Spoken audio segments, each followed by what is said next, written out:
Hello and welcome to Lewis Nichols Live Stories in association with Shane Solomon. And I'm excited to bring on our next guest today, who you all know, of course, as Jane Boulton, who I got to address the elephant in the room here. So Jane, you were due to arrive by plane today. I was. And you're known for saying it is easy if you're on time. Correct. And you missed your flight today.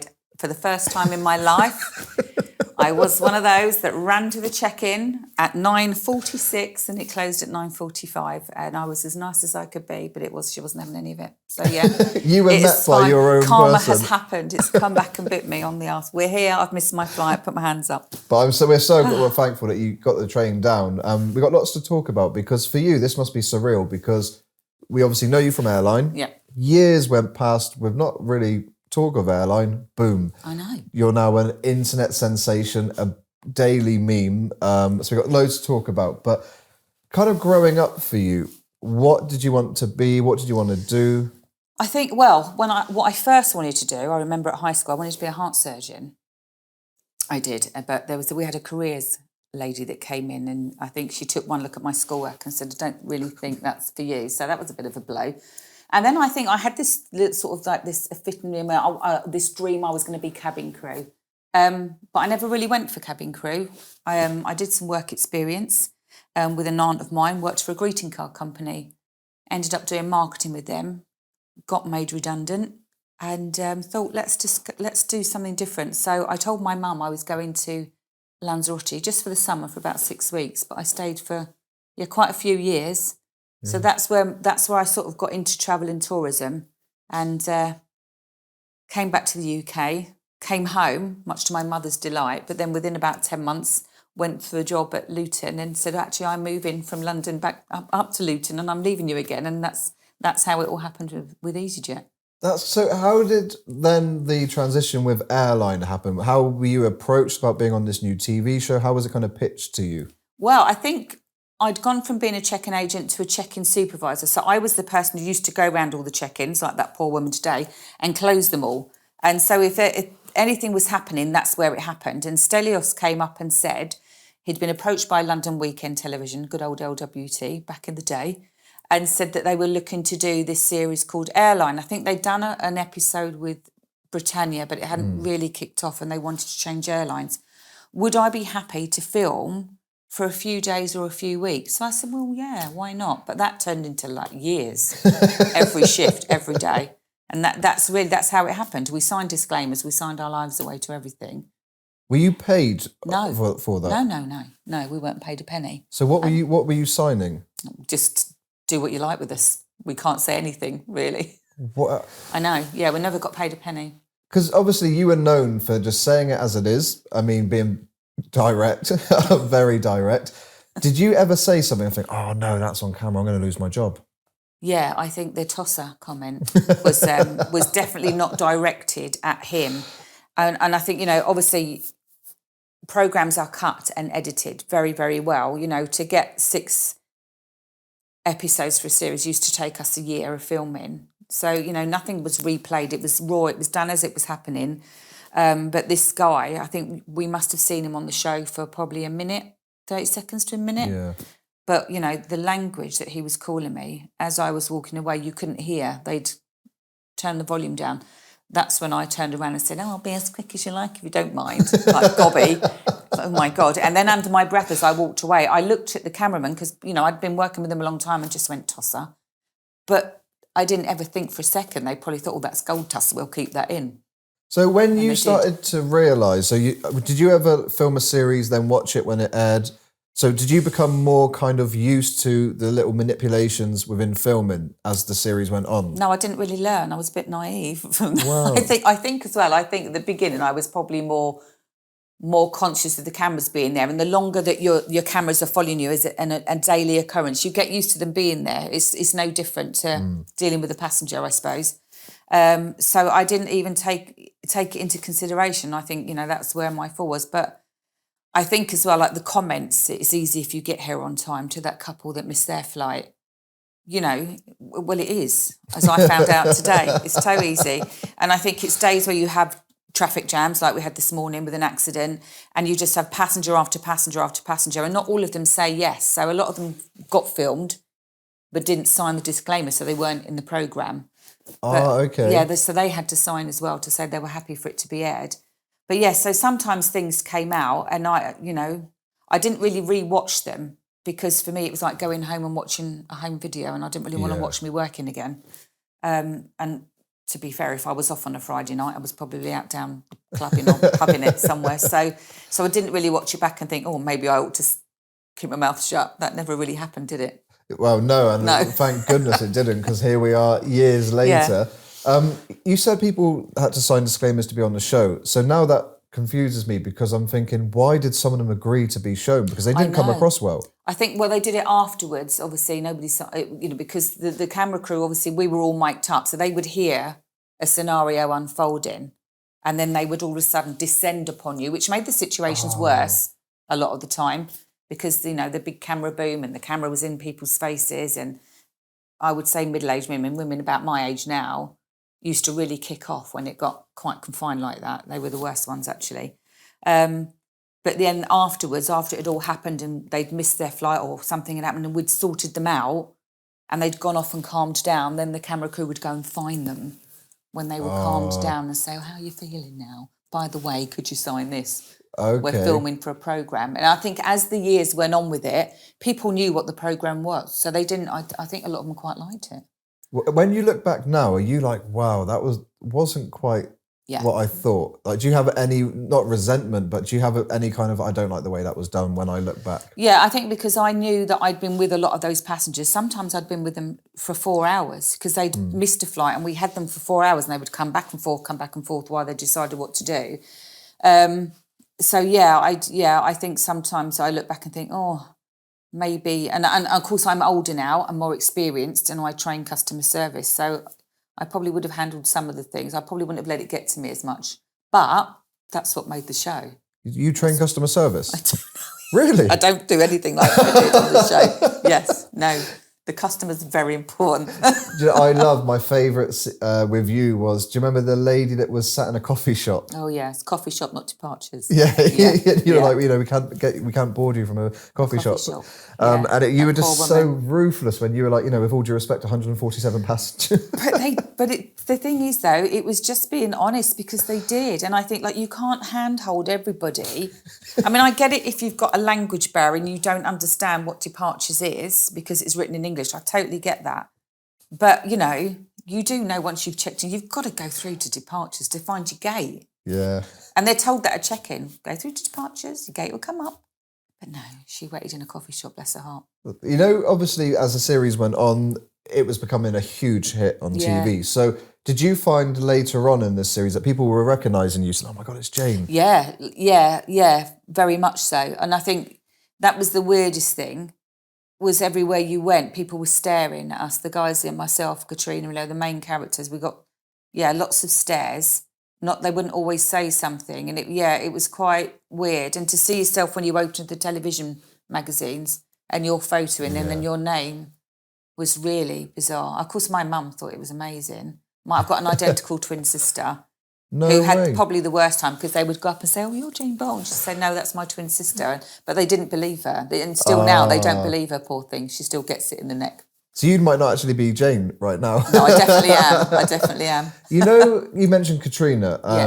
Do you keep in touch with Katrina? I do. She was one of the sweetest people, but she went through so much. Yeah, and she still is going through it. She's been treated many times since the programme, but she's just so lovely and wonderful. She's exactly what you see on the TV. She's so kind. She's so funny. She's very naughty. She still acts like a 10-year-old, and she's beautiful inside and out. Yeah, she's amazing. Who else do you keep in touch with? I keep in touch with quite a lot of people. Thanks to the joys of social media now, most of us have got back. Most of the staff that I worked with at Luton, we are in touch with each other. We don't see each other very often. We haven't seen each other for a few years, but we keep saying we need another reunion and get back together again. Love that. Yeah, I'm in touch with quite a few people still. Was it the lady from Liverpool? Is it Leanne? Leanne. She's so funny. I mean, she didn't take any nonsense. Yeah, she hasn't changed. She still looks exactly the same. You keep in touch with her? Yeah, but I haven't seen her for years. But we follow each other on Facebook and put comments on each other's social media sometimes. But that's really as far as it goes at the minute, yeah. What seemed frustrating if I was a staff member working for the airline was you would stick to the rules and that was that. But then Stellios would come in and do a visit and say, no problem, we'll get you through. And you were following his company's rules. I know, yeah. He was lovely. I mean, to be honest with you, Stellios was probably the best boss I've ever had. And he was so wonderful. He treated every staff member so fantastically. Every Friday, he used to put on free drinks and a barbecue at head office for everyone who'd finish work and go over there.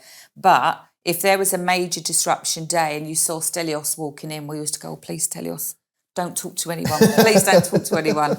Because he'd be saying, yeah, here's some vouchers, here's this. It's like, Stellios, when this goes to your finance department, they'll say you shouldn't have paid for this. And because it's our signatures on it, not yours. But he was wonderful, but a nightmare. Yeah. Absolute nightmare.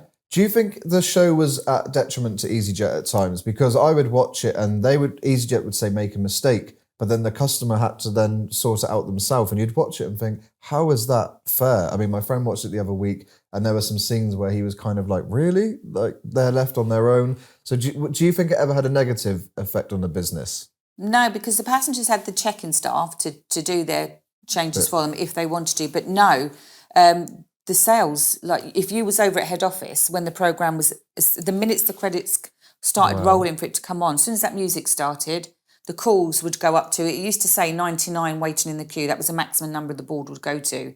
And it would shoot up to that and it would stay on that until about an hour after the programme. That's awesome. I mean, it was the best marketing strategy you could have ever had.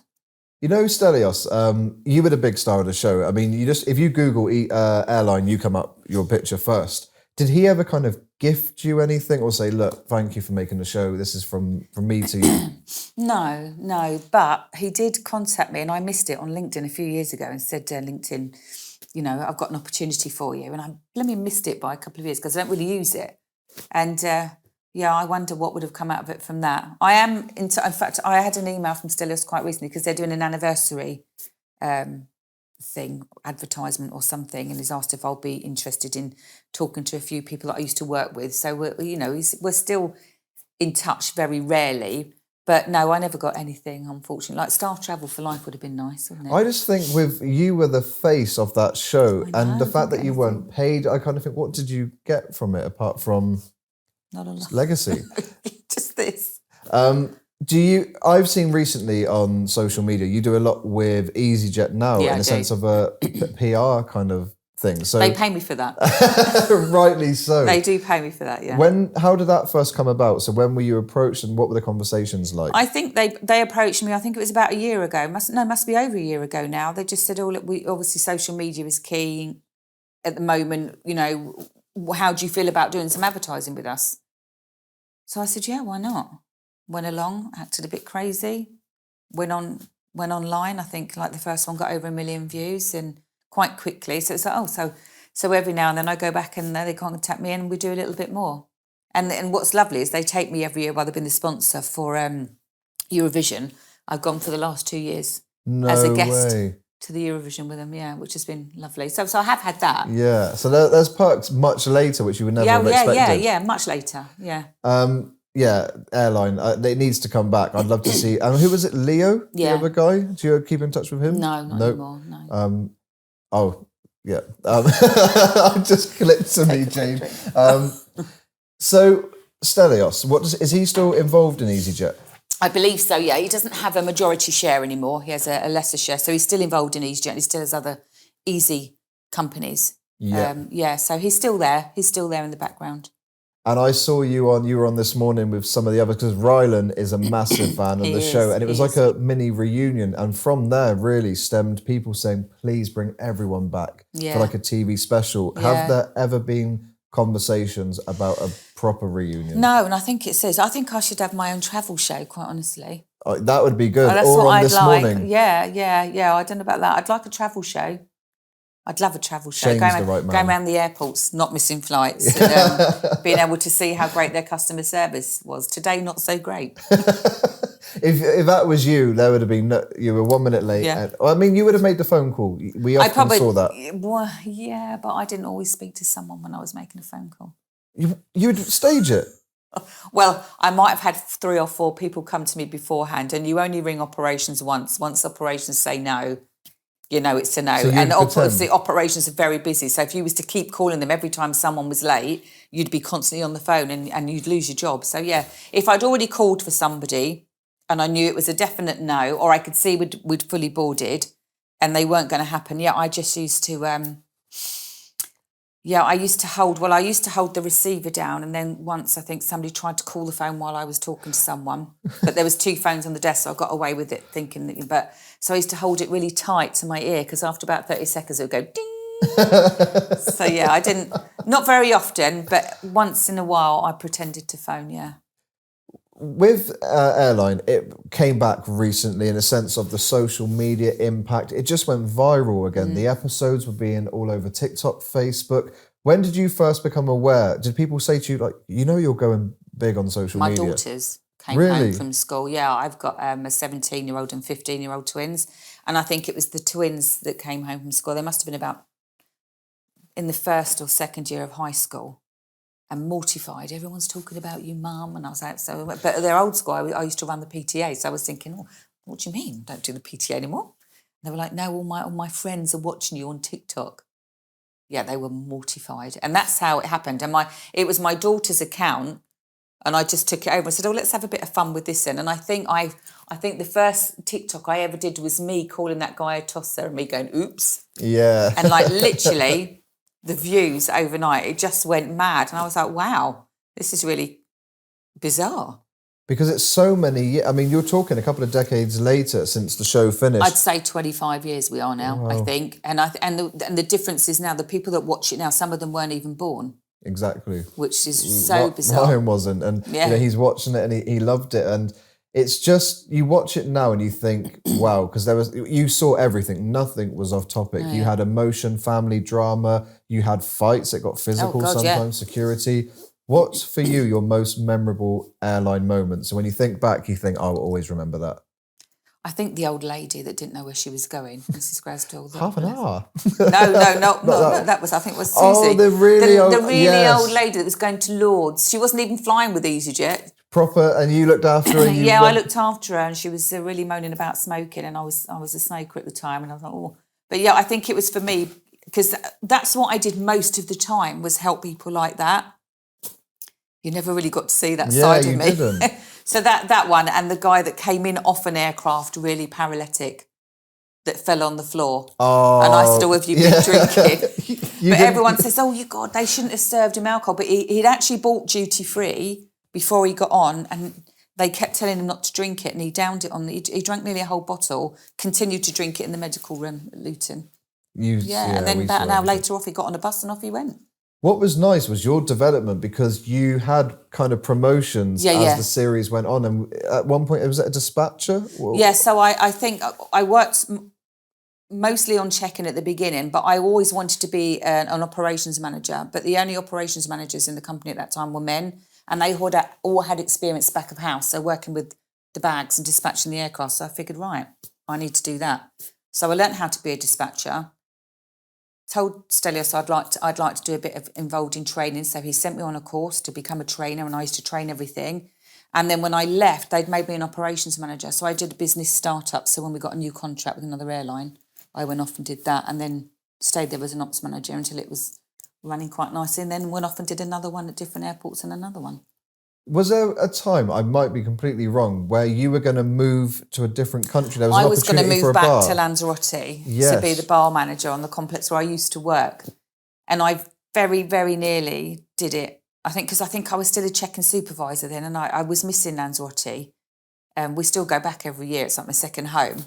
And I think that like a few nights before, I went in and handed in my notice, and then about a week before, I just kept waking up thinking, am I doing the right thing? And it was niggling at me. And I thought, I think I need to listen to my gut instinct. So I went in there and begged for them, like, could you please cancel my resignation? Hoping they would go, yes, okay. But they did, obviously. So yeah, I stayed. So when the show finished, what were your thoughts when you found out that Airline's coming to an end? Well, it finished after I left. So it was, I think, by the time I left, I was already had become an operations manager. So I wasn't being filmed as much. So I'd sort of taken a step back anyway. And you only really saw me when I got called to deal with like the real Yeah. Arses, I suppose is the word. When they wouldn't take the word from anybody else. So I'd sort of started stepping away anyway. But my first airport after my second airport was Belfast. And when I got to Belfast to be an ops manager, I walked in there with a camera crew again. And I was like, oh my God. But I said, no, you're not filming me anymore. I've done it now. It's all done. It's over. So, yeah. And what have you done since? Because obviously we know you're doing a lot on social media now, Yeah. but like you said, 25 years have gone past. So what have you been doing during that time, apart from being a legend? Well, when I left, I had my children, and I became for a short while a childminder, so I could stay at home with my eldest. And then I went back into aviation, and I worked for a different handling agent, and I was the ops manager for Glasgow, Liverpool, and Newcastle, and then ended up at Heathrow and gave it up about 2018. I think I left finally, and I run my own baking business. I make wedding cakes and birthday cakes and things like that. How have you always been into that? Like, no. So you just literally decided, you know what? I used to do a baking day on a Friday with the kids when my kids were younger, and it just grew into this business. And that's what I do now. Wow. And all this other stuff that's going on. I've got a tour coming up in September. A tour? I've got a tour. I'm going around the UK from September. I think it finishes in February, like an audience with. No way. No, yeah, seriously. I got approached twice about it, and I was like, no, I don't think anyone's going to come. Anyway, we've booked it. They're selling out really quickly. Luton sold out within a week. So yeah, it's going to be a little bit like this, but on a stage.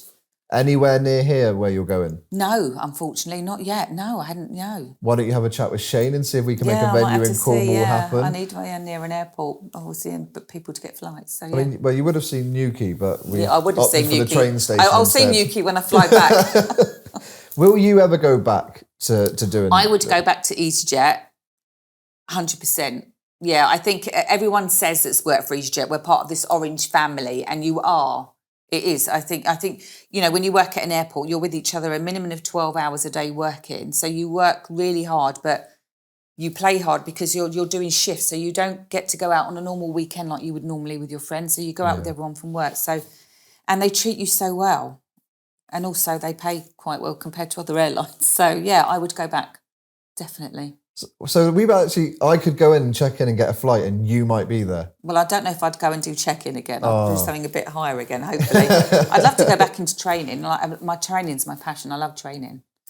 You know, the fame when it came back, so you had all that time off, was it difficult to kind of get used to that fame again? Because it was on a different level. Because back then you didn't really have the mobile phones where people would want selfies or TikTok and social media. So it was a different level of fame for you this time. Yeah, I find it, there's a lot of time I have to spend on my phone because I do like to answer people's comments, and if people message me like maybe once or twice, not like some of them like 100 times in a week, I will try and message people. That's the biggest thing. I think it's quite nice that people still recognise me and say, oh, hi, because I think, oh, that's all right, 30 years on. I don't feel as bad as I felt in the morning. So it is, it's different. It's different. I don't think it's as invasive as it was back then.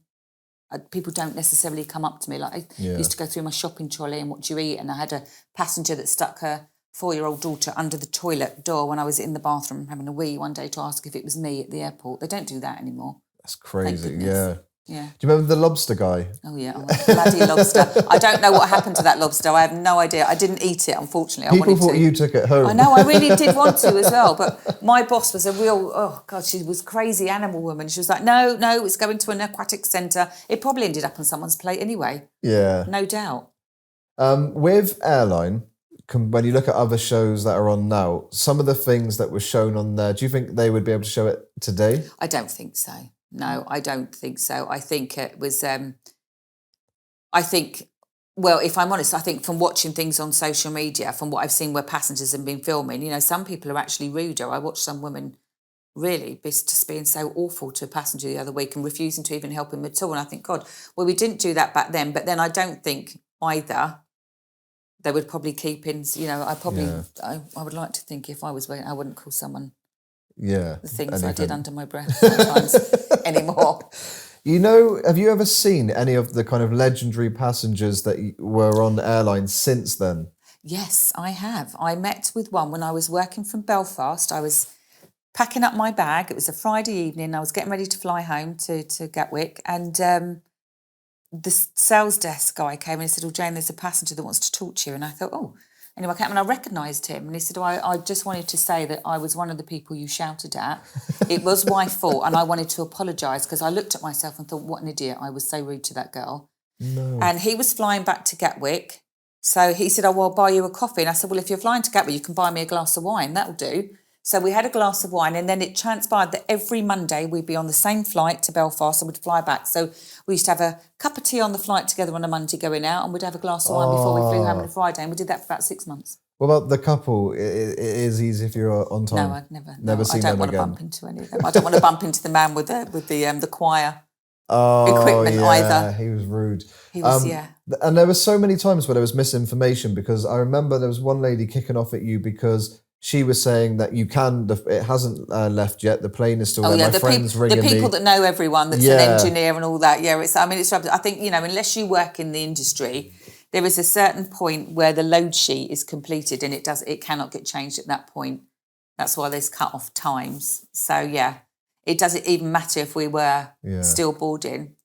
It's not going to happen. What was the line where you said it's an aircraft, not a bus? Like, what was the situation? Oh, because someone had missed their flight and they said, if I run through, I can make it. And in my mind, I was thinking, well, it's actually taxiing down the runway. I can't pull it back. Or you can't run after it and say, stop. I think that's the vision I had. There's someone running down the runway behind a bloody aircraft taking up. And that's why I said it's an aircraft, not a bus, you see. Because obviously... And I didn't realise there's merchandise with your quotes on T-shirts, mugs, plates and everything. Well, I've got key rings and luggage tags and pens. I did have mugs. The mugs flew out very quickly. I'm not doing them again because the Royal Mail broke half of them and it cost me a fortune. But so I do have some key rings left and some pens and some luggage tags with the sayings on them. Where can people find out information on the tour? Because I didn't know about that. So it's quite easy. It's www.janebolton.co.uk, but it's Jane, plain Jane, without a Y, Bolton, the posh way with a U, I say. Plain Jane, posh Bolton. Nice, okay. And people can get tickets on there. Is there meet and greet options? Yes, so at every single show, we're going to sort of do like an audience with the first half. Second half, I'd like to have audience interaction with questions. And then, of course, if they bothered to come and see me, hopefully there's a bar in every venue and I'll have a meet and greet in the bar with everyone that's come along afterwards, I think. Well, Jane, honestly, it's been amazing having you on the show and to get you down. I mean, thank you for the effort you've made. I'm sorry for being so late. I'm so grateful that you made. I was like, gosh, getting a train, like this is 8 hours later, we arrived. But no, thank you so much for coming on, Jane Boulton. Thank you.